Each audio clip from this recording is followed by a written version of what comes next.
जो राज्यों का विभाजन हुआ उसका मापदंड भाषा है। गुजरातियों के लिए गुजरात बना, बंगालियों के लिए बंगाल बना, मराठियों के लिए महाराष्ट्र बना, मलयाली के लिए केरला बना, कन्नड़ों के लिए, कन्नड़ भाषा बोलने वालों के लिए कर्नाटका बना,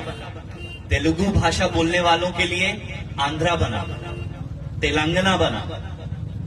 तमिल बोलने वालों के लिए तमिलनाडु बना, और बिहार में सिर्फ एक ही भाषा है जिसे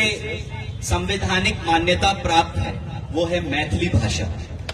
तो जो हमारे मैथिल समाज की जो मांग है वो सही है